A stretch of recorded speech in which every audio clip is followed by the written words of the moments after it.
بیان سننا ہے. نعرہ تکبیر، نعرہ رسالت، نعرہ تحقیق، نعرہ حیدری، نعرہ حیدری، نعرہ حیدری.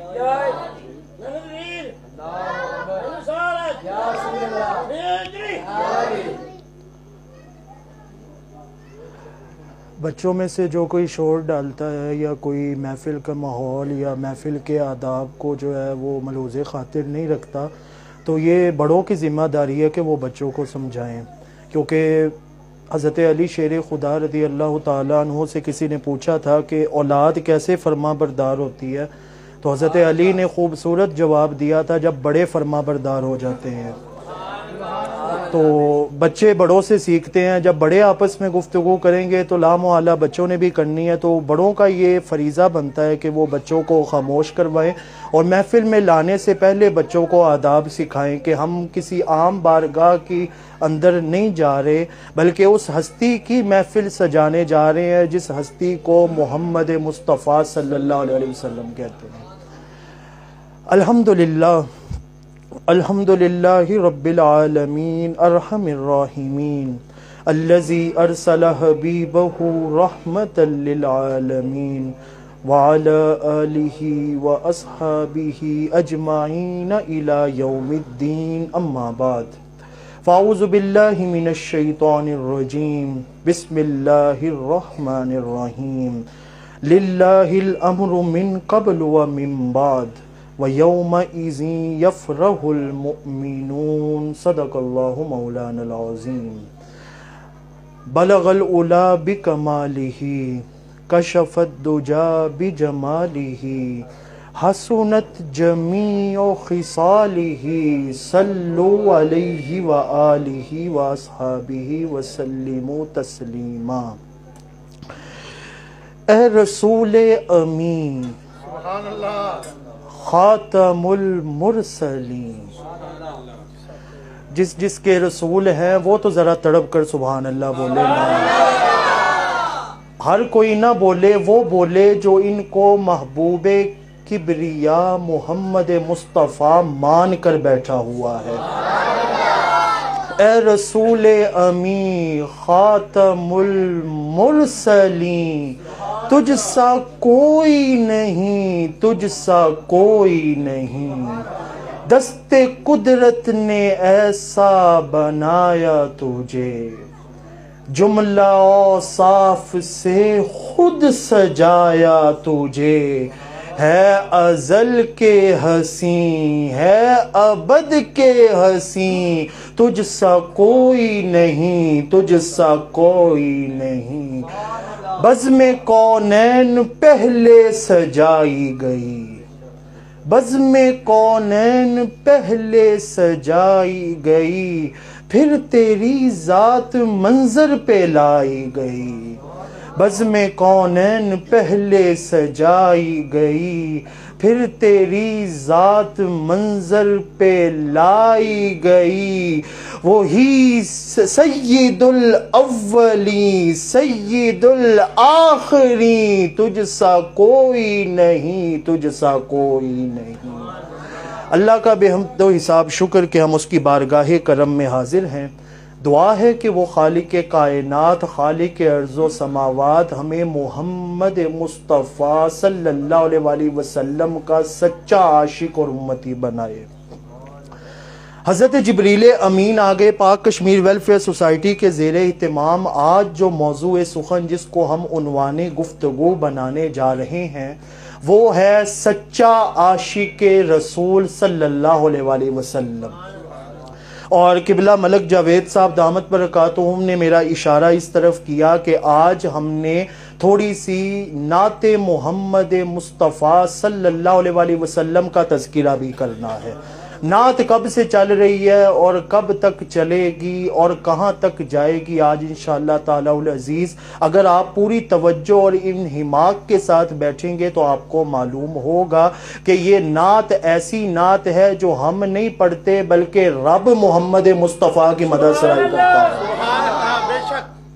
میں نے آپ کے سامنے آیت کریمہ تلاوت کی. اللہ کا الحاکمین نے ارشاد فرمایا لوگوں کسی شک میں نہیں رہنا، ہر وقت حکم صرف ایک ہی ذات کا چلے گا اور وہ رب ذوالجلال کی ذات ہے.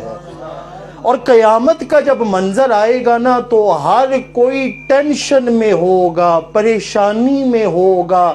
اس دن جس کے چہرے 14ویں کے چاند کی طرح فرحت سے چمک رہے ہوں گے نا, وہ آمینہ کے لال کے امتی ہوں گے جو محمد مصطفیٰ کی نعتیں بیان کرتے ہوں گے. میں نے آپ کے سامنے یہ آیت کریمہ کا ترجمہ بیان کیا ہے. میں آپ کو لے کے چلنا چاہوں گا ایسے شخص کی طرف جس نے آقا کریم کی مدح سرائی آقا کریم کی دنیا میں آنے کے بعد نہیں کی, بلکہ آقا کریم کی جلوہ گری سے 2500 سال پہلے کی ہے. باپ اپنے بیٹے کو بولے نا پناہ اپنی جان سے بھی زیادہ محبت ہے, تو آگے سے بیٹا بولے گا اچھا, اور جب تک دنیا میں جو سی شے موجود ہو محبت اس سے کی جاتی ہے. محبت تو محدود ہوتی ہے, لیکن رب نے ایسی ذات بنا کے بتایا لوگوں, ایک ذات ایسی رب ذوالجلال فرمائے گا محبوب ارفع رأسک, آج کے دن سجدہ نہیں کرنا, اپنے والضحیٰ کے مکھڑے کو اٹھائیے تاکہ میں میدان محشر کو بتاؤں کہ میں نے محشر بپا ہی اس لیے کیا ہے کہ میدان محشر میں سب کے سامنے تیری شان کو بلند کر کے بیان کروں. تو یہ بہت بڑا اپنے وقت کا بادشاہ تھا. امام آلوسی تفسیر روح المعانی کے اندر لے کر آئے, یہ حافظ ابن کثیر البدایہ والنہایہ میں لے کر آئے, اور امام بدر الدین عینی رحمت اللہ تعالی علیہ نے اس کو اپنی کتاب جو صحیح بخاری کی شرح ہے اس کے اندر بیان کیا ہے. مفتی احمد یار خان نعیمی رحمت اللہ تعالی علیہ نے تفسیر نعیمیہ کے اندر اس واقعے کو بیان کیا ہے, اور قاضی ثناء اللہ پانی پتی رحمت اللہ تعالی علیہ نے تفسیر مظہری کے اندر اس واقعے کو بیان کیا ہوا ہے. اتھینٹک واقعہ. امام ابن عساکر کی تاریخ دمشق میں واقعات کی جو ریفرنسز ہے اس کی ڈیٹیل میں جاؤں گا تو وقت وہیں پہ سارا صرف ہو جائے گا. یہ اپنے وقت کا بادشاہ تھا, نام تھا اس کا تبا الحمیری, اپنے وقت کا بہت بڑا بادشاہ تھا. اس کی ثروت اور اس کی بادشاہت کی وسعت کا عالم آپ کو میں بتاتا ہوں. 1,13,000 بندے اس کے ساتھ پیدل چل کے اسے پروٹوکول دیا کرتے تھے. بڑی بڑی سواریوں کے اندر ہزاروں کی تعداد میں اس نے آنا, اور اس کا ایک ہی موٹیو ہوتا تھا کہ میں نے ہر علاقے کے اوپر قبضہ کرنا ہے, ہر علاقے کو میں نے اپنی زیر نگرانی لانا ہے. اور اتنا جلیل القدر بادشاہ قبضہ کرتے کرتے ایک ایسے مقام پہ پہنچا جس کو یثرب کا مقام کہتے ہیں. مدینہ منورہ کا پرانا نام جس کو آفتوں کا شہر کہتے تھے, مصیبتوں کا شہر کہتے تھے, آزمائشوں کا شہر کہتے تھے. لیکن جب مصطفیٰ کے وہ قدم لگے نا جس کو اعلیٰ حضرت نے بیان کیا ہے, کھائی قرآن نے جن کے راہ گزر کی قسم, اس کفے پاک کی حرمت پہ لاکھوں سلام. جب وہ قدم مصطفیٰ لگے نا, رب نے کہا پہلے مصیبتوں کا شہر تھا, لیکن اب اس شہر کو مدینہ بنا کے ایسا بنائیں گے کہ قیامت تک رحمتیں جدھر برسیں گی وہ محمد مصطفیٰ کا شہر ہوگا. وہاں پر پہنچ گیا. اچھا, وہاں پہ اس نے کہا میں نے اس علاقے کو بھی فتح کرنا ہے. فتح کرنے کے لیے اس نے اپنے بچے کو بھیجا, بیٹے کو بھیجا, مہم کی آغاز کیا. بچہ گیا اس کا باپ کی ہمراہ لڑنے کے لیے, تو انہوں نے نا یثرب والوں نے نا اس کے بیٹے کو وہیں پر قتل کر دیا. باپ کو بڑا غصہ آیا. تبا الحمیری کہنے لگا پہلے تو ذات پہ بات نہیں تھی, پہلے تو میں نے خود علاقے فتح کرنے تھے, لیکن اب میری ذات کے اوپر بات آئی ہے. انہوں نے میرے بچے کو مار دیا ہے, اب تو میں ان سے جنگ کر کے رہوں گا, اب میں یہ علاقے فتح کر کے رہوں گا. اب وہ حیران ہو کے دیکھے, بولے سارا دن میں ان کے ساتھ جنگ کرتا ہوں, لیکن جب رات کا وقت آتا ہے اور میں جنگ روک دیتا ہوں نا, تو جن کے ساتھ میں جنگ کر رہا ہوتا ہوں وہ سارے یثرب کے لوگ میری مہمان نوازی کرنا شروع کر دیتے ہیں. وہ آ کے مجھے طعام و مشروبات دیتے ہیں، وہ آ کے میرے ساتھ بیٹھ کے کھانا کھاتے ہیں، میری مہمان نوازی۔ بڑا حیران ہوا، 400 علماء اس کے ساتھ موجود ہوتے تھے، ان کو اس نے بٹھا لیا، کونسل میٹنگ کے اندر بٹھا کے اس نے کہا مجھے ایک بات بتاؤ، ایسی اس زمین میں کیا خاصیت ہے کہ میں ان کا دشمن ہوں اور یہ میری مہمان نوازی کرتے چلے جا رہے ہیں؟ ایسی کیا اس زمین کے اندر خاصیت ہے، کوئی مجھے بھی تو بتائے۔ 400 علماء نے با یک زباں ہو کر کہا ہم تورات کے بھی عالم ہیں، ہم انجیل کے بھی عالم ہیں، بادشاہ سلامت اگر جان کی امان پائیں تو آپ کو بتائیں کہ 2500 سال بعد یہاں پر کیا ہونے والا ہے۔ سبحان اللہ۔ مجھے لگا ابھی تک آپ تڑپ کے بول چکے ہوں گے، کوئی نہیں، میں دوبارہ پھر بولتا ہوں۔ ان 400 علماء نے کہا بادشاہ سلامت اگر جان کی امان پائیں تو آپ کو بتائیں کہ 2500 سال بعد یہاں پر کیا ہونے والا ہے۔ سبحان اللہ۔ ہر نظر کانپ اٹھے گی محشر کے دن، خوف سے ہر کلیجہ دہل جائے گا، اوڑھ کر کالی کملی وہ آ جائیں گے، حشر کا سارا نقشہ بدل جائے گا۔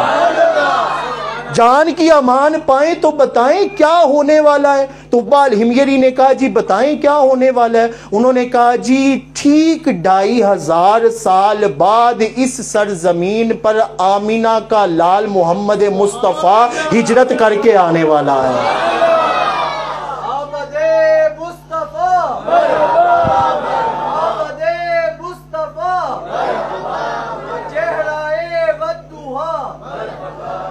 انہوں نے کہا آمینہ کے لال محمد مصطفیٰ صلی اللہ علیہ وآلہ وسلم۔ انہوں نے پھر ان کے شمائل سنانا شروع کیے، فضائل سنانا شروع کیے، خصائل سنانا شروع کیے۔ سنتا چلا گیا، دل سے زنگ اترتا چلا گیا، نور محمدی سے دل منور اور روشن ہوتا چلا گیا۔ اب اس نے کہا یہاں پر 400 علماء کے لیے ایک عالی شان گھر بناؤ۔ گھر بنایا گیا، ایک الگ سے گھر بناؤ، ایک عالی شان محل نما گھر بنایا گیا، اور اس نے ساروں کو کہا کہ یہ گھر میں جس کے لیے بنا رہا ہوں نا، اس ہستی کو محمد مصطفیٰ صلی اللہ علیہ وسلم کہتے ہیں۔ حضور کے نام کا گھر آپ کی ولادت سے 2500 سال پہلے تعمیر کروایا۔ اب خط لکھا، خط کے اندر اس نے آقا کریم کی نعت لکھنا شروع کر دی۔ اس نے لکھا، اس نے کہا میں اشعار عربی میں پڑھنے جا رہا ہوں، آپ نے یہ جس نے مصطفیٰ کی جلوہ گری سے 2500 سال پہلے محمد مصطفیٰ کی نعت بیان کی ہوئی ہے۔ اس نے عربی میں نعت پڑھی، اس نے کہا شہدت علی احمدا انہو من رسول اللہ باری النسم لکانت وزیر اللہ وابن عم وجاہت بالاسیاف اعداءہ ففرجت عن صدرہ کل ہم۔ وہ کہتا ہے یا رسول اللہ، یا حبیب اللہ، 2500 سال ابھی آپ کی آمد کو پڑے ہیں، لیکن میں آپ کا کلمہ پڑھ کر مسلمان ہو رہا ہوں۔ کہتا ہے یا رسول اللہ، کاش میری عمر اتنا گوارا کرتی کہ میں آپ کے زمانے کو تیرے ہوتے جنم لیا ہوتا، ارے پھر کبھی تو تجھے ملا ہوتا۔ کاش میری عمر اتنا ہوتی کہ میں آپ کے زمانے کو پاتا تو میں آپ کا وزیر اور نوکر بن کر دن رات آپ کی خدمت کے اندر لگا رہتا۔ اور یا رسول اللہ، آپ کے غزوہ بدر و حنین اور مارکے میں دشمنوں کے ساتھ سینے کے سارے رنج خود لے لیتا اور آپ کو ہمیشہ فرحت و شادمانی کا سامان مہیا کرتا۔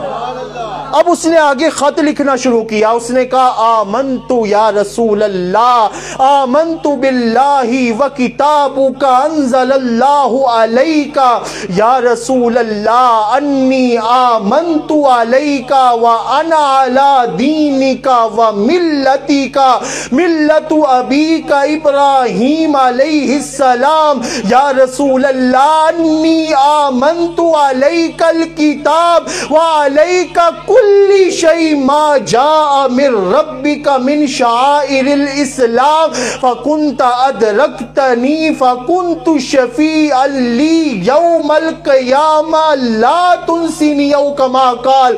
طبال حمیری کہتے ہیں یا رسول اللہ میں 2500 سال پہلے اعلان کرتا ہوں آپ پر بھی ایمان لاتا ہوں اور آپ پر اترنے والی ساری شریعت اسلامیہ پر ایمان لاتا ہوں. سبحان اللہ. غلام ہے غلام ہے. سب کی آواز آنی چاہیے جو حضور کا غلام ہے. غلام ہے غلام ہے. غلام یہ رسول میں جو ہونا عشق مصطفیٰ. اس ربط مسلسل پہ میرا فخر بجا ہے. میرا ہے وہ محبوب جو محبوب خدا ہے اور میں حشر میں جی بھر کے انہیں دیکھ سکوں گا. یہی سوچ کے میرے بدن میں حشر بپا ہے. اس نے کہا یا رسول اللہ یا حبیب اللہ اگر آپ مجھے یہ پہچانتے ہوئے سمجھتے ہیں کہ میں آپ کو سمجھ گیا ہوں تو یا رسول اللہ میرے اوپر اپنی نعمتوں کے دروازوں کو کھول دیجئے. اور اگر آپ کو لگتا ہے میں آپ کو نہیں پہچان سکا تو یا رسول اللہ یا حبیب اللہ بروز قیامت میں نہیں جانتا لیکن یہ تو مجھے معلوم ہے نا کہ روز حشر شفاعت کریں گے چن چن کر. ارے ہر ایک غلام کا چہرہ حضور جانتے ہیں. یا رسول اللہ جب کوئی نہیں پہچانے گا نا تب میری شفاعت کر کے مجھے اپنے غلاموں کے اندر شامل کر لیجئے گا. خط بند کیا اور میں نے جو سٹارٹ میں آیت کریمہ پڑھی ہے نا للہ الامر من قبل و من بعد و یومئذ یفرح المؤمنون اس کی اس نے مہر لگائی. اس نے خط اپنے غلام کو دیا کہا یہ نسل در نسل منتقل کرنا ہے اور یہ میرا خط میری آقا محمد مصطفیٰ کی خدمت میں پیش کرنا ہے. اب وہ خط نسل در نسل منتقل ہونا شروع ہوا. زمانہ آیا میرے تاجدار کائنات کا. ہجرت کی رات آئی حضرت ابو ایوب انصاری کو نسل در نسل وہ خط منتقل ہوتا ہوا آیا. حضرت ابو ایوب انصاری جن کے گھر کے باہر اونٹنی جا کے بیٹھی تھی اور حضور نے وہاں پر جلوہ گری فرمائی تھی. ابو ایوب انصاری اس گھر کے اندر مصطفیٰ کریم کو لے کر گئے. میں یہاں پر ایک جملہ دینے جا رہا ہوں اگر دل کے دھڑکنوں کو جا کر لگے تو سبحان اللہ کہیے گا. طبہ الحمیری نے مصطفیٰ کے نام کا گھر بنوایا. نسل در نسل خط منتقل ہوا. لوگ کہتے ہیں زمانہ کہتا ہے مصطفیٰ ابو ایوب انصاری کے گھر رکے. میں تڑپ کر کہتا ہوں مصطفیٰ ان کے گھر نہیں رکے بلکہ ابو ایوب انصاری میرے مصطفیٰ کے گھر رکتا رہا ہے. وہ حضور کے نام کا گھر بنا تھا نا. طبہ الحمیری نے بنوایا تھا. اب اس نے اپنے غلام کو خط دیا. خاص غلام کو ابو ایوب انصاری نے کہا ابو لیلہ یہ میرا خط لے کر جاؤ مصطفیٰ کی بارگاہ میں. آقا کریم کی بارگاہ میں پہنچا. حضرت ابو لیلہ کہتے ہیں میں حضور کو نہیں جانتا تھا. مصطفیٰ نے دور سے دیکھ کر کہا مرحبا یا ابی لیلہ این کتابک الطبہ الحمیری. آ جاؤ ابو لیلہ مبارک خوش آمدید. وہ خط کدھر ہے جو 2500 سال پہلے میرے عاشق نے مجھے دیا تھا.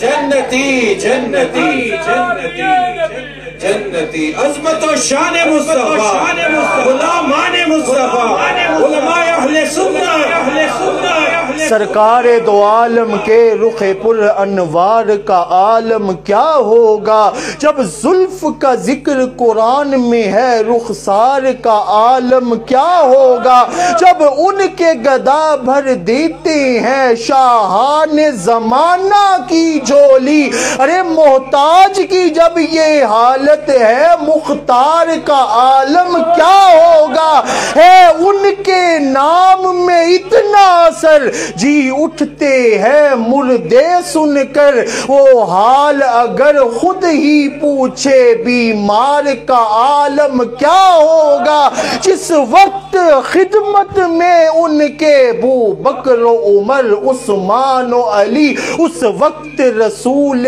اکرم کے دربار کا عالم کیا ہوگا اور آخر کے اوپر شاعر کہتا ہے قدموں میں جبھی تو رہنے دو چہرے کا تصور مشکل ہے ارے جب چاند سے بڑھ کر ایڑی ہے رخسار کا عالم کیا ہوگا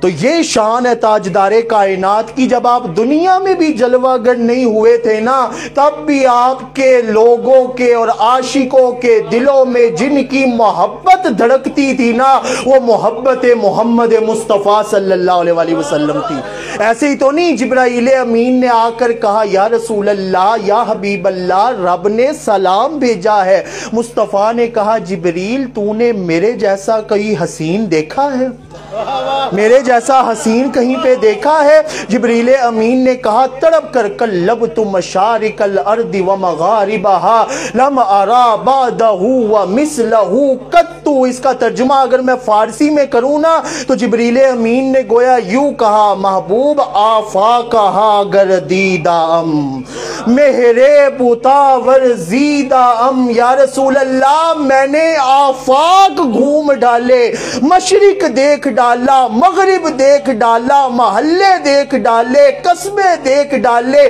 قریہ دیکھ ڈالی بستی دیکھ ڈالی آفاقہا گردیدہ ام مہرے بتاور زیدہ ام بس یار خوبہ دیدہ ام لیکن تو چیزیں دیگری یا رسول اللہ ہر گلی گلی چپا چپا کونا کونا چان مارا لیکن آپ جیسا لال آج سے نہ پہلے دیکھا ہے نہ قیامت تک کوئی آپ جیسا حسین آ سکتا ہے ایسے ہی تو نہیں آج حضرت حسان پکار اٹھے وَأَحْسَنُ مِنْكَ لَمْ تَرَ قَطُّ عَيْنِي وَأَجْمَلُ مِنْكَ لَمْ تَلِدِ النِّسَاءُ خُلِقْتَ مُبَرَّأً مِنْ كُلِّ عَيْبٍ كَأَنَّكَ قَدْ خُلِقْتَ كَمَا تَشَاءُ ایسے ہی تو نہیں حضرت عبداللہ بن رواحہ نے پکار کر کہا وَفِينَا رَسُولُ اللَّهِ يَتْلُو كِتَابَهُ إِذَا انشَقَّ مَعْرُوفٌ مِنَ الْفَجْرِ سَاطِعُ أَرَانَ الہدا بعد العما فقلوبنا موقنات به انما قال واقع ایسے ہی تو نہیں آپ کے چچا حضرت علی کے والد نے پکار کر کہا یا رسول اللہ ابید یستسقى الغمام من وجهه سمال الیتامی عصمت للارابل محبوب جیا کوئی نہیں نہ آج تو پہلے سی نہ قیامت تک آج تو بعد ہو سکتا ہے اپنے نبی کے دیوانے پیارے نبی کے دیوانے سونے نبی کے دیوانے سچے نبی کے دیوانے اپنے نبی کے دیوانے نعرہ غوثیہ نعرہ غوثیہ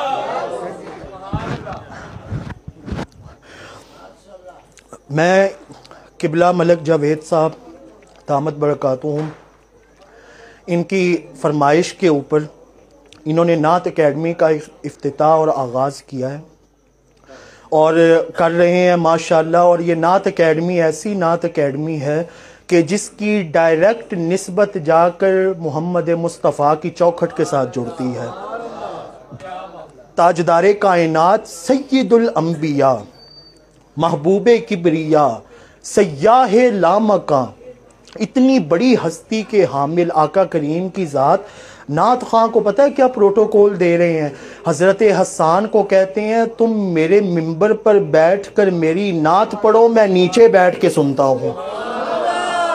حضرت حسان نے تڑپ کر کہا یا رسول اللہ آپ کی نعت میں ممبر پر بیٹھ کے پڑھوں، میری کیا مجال؟ مصطفیٰ نے تڑپ کر کہا نہیں حسان، میرا دل کرتا ہے تم میری نعت ممبر پر بیٹھ کر پڑھوں اور میں سماعت نیچے زمین پر بیٹھ کر کروں۔ یعنی نعت خواں کا اتنا پروٹوکول۔ اور میں آپ کے سامنے اب تھوڑی سی علمی گفتگو کرنے جا رہا ہوں، تھوڑا سا اگر اہل سنت و جس میں زیادہ کچھ نہیں ہوتا، ساؤنڈ سسٹم ہوتا ہے، بیسٹ ساؤنڈ سسٹم لگا ہوتا ہے اور وہ مدح سرائی تو کرتے ہیں لیکن حدیث بیان نہیں کرتے۔ اس کے مقابلے میں ہم کسی مسجد میں چلے جائیں تو وہاں پہ حدیثیں بیان ہوتی ہیں۔ تو ہمیں وہ کلچر اپنانا چاہیے جو کلچر صحابہ کرام کا تھا کہ محمد متابینہ تھے۔ والدہ نے دعائیں کی باری تعالیٰ میرے بچے کو بینائی عطا کر دے، میں چاہتی ہوں میرا بچہ ایسا بنے کہ مصطفیٰ کی حدیثوں کو صحیح الاسناد الگ کر کے آقا کریم کی حدیثوں کو جمع کرنے والا میرا بچہ بنا دے۔ اور یہ جتنی بھی 6 سیاہ ستہ کی طرف ایک مرتبہ ذرا بآواز بلند سبحان اللہ بول دیں۔ ابھی بھی آواز نہیں ہے، ذرا آواز بلند بولیں۔ اللہ آپ کے ذوق کو سلامت رکھے، اللہ ہر ایک بولنے والے کو مدینہ منورہ کی ٹھنڈی ہواؤں میں درود و سلام پڑھنا نصیب بنائے۔ امام بخاری رحمت اللہ تعالیٰ علیہ اتنے بڑے امام، انہوں نے حدیثیں جمع کی۔ آپ ان کی پوری صحیح بخاری اٹھائیں، 8 جلدوں کے اوپر ہے وہ حدیث مبارکہ کی پوری۔ مجھے کوئی بتائے قبر کے اندر کتنے سوال ہونے ہیں؟ قبر کے اندر کتنے سوال ہوں گے جی؟ قبر کے اندر اللہ آپ کے ذوق کو سلامت رکھے، ابھی ہم وہاں پہ پہنچیں گے انشاءاللہ تعالی۔ آپ میں سے کوئی بتائے قبر میں کتنے سوال ہوں گے؟ قبر کے اندر 3 سوال ہوں گے۔ من ربک، تمہارا رب کون ہے؟ من دینک، تمہارا دین کیا ہے؟ اور آخر پہ ظہور کا جلوہ دکھا کے پوچھا جائے گا سوال ہوگا۔ اکثر و بیشتر یہ غلط ترجمہ کرتے ہیں، وہ کہتے ہیں قبر میں حضور کا جلوہ ہوگا اور بتایا جائے گا اور پوچھا جائے گا کہ یہ ہستی کون ہے۔ خدا کی قسم یہ نہیں پوچھا جائے گا یہ ہستی کون ہے، ہستی کے بارے میں خود بتایا جائے گا۔ میں عربی پڑھتا ہوں، ما کنت تقول فی حق حاضر رجل، یہ ہستی ہیں۔ آگے فرمایا جائے گا محمد، اس ہستی کو محمد مصطفیٰ کہتے ہیں۔ جب دکھا دیا، نام بتا دیا تو پھر سوال کیا ہوگا؟ یہ اصل سوال ہے جو امام بخاری نے نقل کیا۔ سوال یہ ہوگا ما کنت تقول، تو بس اتنا بتا ان کے بارے میں دنیا میں نعتیں کتنی پڑھتا تھا۔ نعرہ تکبیر، نعرہ تکبیر، نعرہ رسالت، نعرہ حیدری، نعرہ حیدری، تاجدار ختم نبوت، زندہ باد، زندہ باد، زندہ باد۔ مل کے نعرہ لگانا ہے، سورت نور ہے، سورت نور ہے، جانا کھا، سورت نور ہے، جانا کھا، سورت نور ہے، جانا کھا۔ سورت نور ہے، سورت نور ہے۔ تاجدار کائنات ابھی دنیا میں جلوہ گر غائب ہو گئے۔ یکا یک آسمان دنیا پہ آواز آئی، طوفو مشارق الارض و مغاربہا، ان کو مشرق و مغرب کی سیر کراؤ۔ کیوں کروائیں؟ فرمایا لیعرفو مقامہ و نعتہ و صفتہ، او کما قال، ان کو سارے مشرق و مغرب کی سیر کرواؤ تاکہ سارا جہان ان کا نام بھی پہچان لے، ان کا مقام بھی پہچان لے اور ان کی نعتوں کو بھی پہچان لے۔ قبر میں بھی یہی سوال، یہ نہیں پوچھا جائے گا یہ ہستی کون ہے، خود بتا کر کہے جائے گا تم بس اتنا بتاؤ دنیا میں کیا کہتے تھے۔ اگر ہوئے نا اعلیٰ حضرت تو تڑپ کر کہیں گے فضل رب الاولا اور کیا چاہیے، مل گئے مصطفیٰ اور کیا چاہیے، دامن مصطفیٰ جن کے ہاتھوں میں میں ہے ان کو روزے جزا اور کیا چاہیے. ہم کو اپنی غلامی کی دے دے سند, بس یہی عزت و مرتبہ چاہیے. بھر کے جھولی میری میرے سرکار نے مسکرا کے کہا اور کیا چاہیے. تو اللہ پاک سے دعا کیا کریں کہ ہمیں نعت پڑھنے اور محمد مصطفیٰ کی مدح سرائی کرنے کی توفیق عطا فرمائے. اس محفل کے اندر موجود جتنے بھی بچے ہیں, میں ان سے بھی اور ان کے بڑوں سے بھی اور جتنے بھی دوست احباب یہاں پر اہل محلہ اور پاک کشمیر ویلفیئر سوسائٹی کے زیر اہتمام محافل و مجالس کے اندر شرکت کرتے ہیں, نعت اکیڈمی کا افتتاح ہونے جا رہا ہے. قبلہ ملک جاوید صاحب دامت برکاتہم کی زیر سرپرستی ہوں گے. اس کے اندر جناب قبلہ ایوب سیفی بھائی جان بھی ہوں گے. اس کے اندر بہت بڑے بڑے عظیم ثنا خان مصطفیٰ قبلہ مزمل بھائی جان وہ بھی ہوں گے, وہ نعت سکھائیں گے. ڈاکٹر اقبال شاذلی صاحب دامت برکاتہم وہ بھی نعت سکھائیں گے. تو میں چاہتا ہوں کہ آپ میں سے تمام یہ اپنا موٹیو بنائیں, اپنا نظریہ بنائیں کہ ہم نے اپنے بچوں کو محمد مصطفیٰ کی نعت تو لازمی سکھانی ہے. ہم نے حضور صلی اللہ علیہ وآلہ وسلم کی مدح سرائی کرنا تو سکھانی ہے, کیونکہ جب ہم دنیا سے مر کر قبر میں جائیں گے نا تو وہاں پر کسی شے نے کام نہیں آنا. جس شے نے کام آنا ہے نا وہ یہی آپ کا صدقہ جاریہ ہوگا کہ آپ اپنے بچوں کو محمد مصطفیٰ کی نعت پڑھنا سکھائیں گے. وہ بظاہراً نعت تو مصطفیٰ کی پڑھیں گے, لیکن قبر کے اندر درجات رب ان کے والدین کے بلند کرتا چلا جاتا ہے. تو اپنے بچوں کو زیادہ سے زیادہ اس بات کی طرف دیکھیں نا, آپ نے اپنے بچوں کی خود ذہن سازی کرنی ہے, ان کی ذہن کی تشکیل سازی کرنی ہے. آپ بچوں کا جیسا مائنڈ بنا دیں گے بچے اسی راہ کے اوپر چلنا شروع ہو جائیں گے. کیا ہی اچھا ہو کہ آپ اپنے بچوں کو جہاں پر انگلش کی پوئمز یاد کرواتے ہیں, جہاں پر آپ ان کو اسکول کی چیزیں یاد کرواتے ہیں, وہاں پہ محمد مصطفیٰ کی نعتیں ہی یاد کروا دیں, اعلیٰ حضرت کے کلام ہی یاد کروا دیں. ان کو پڑھنا بھی آنا چاہیے.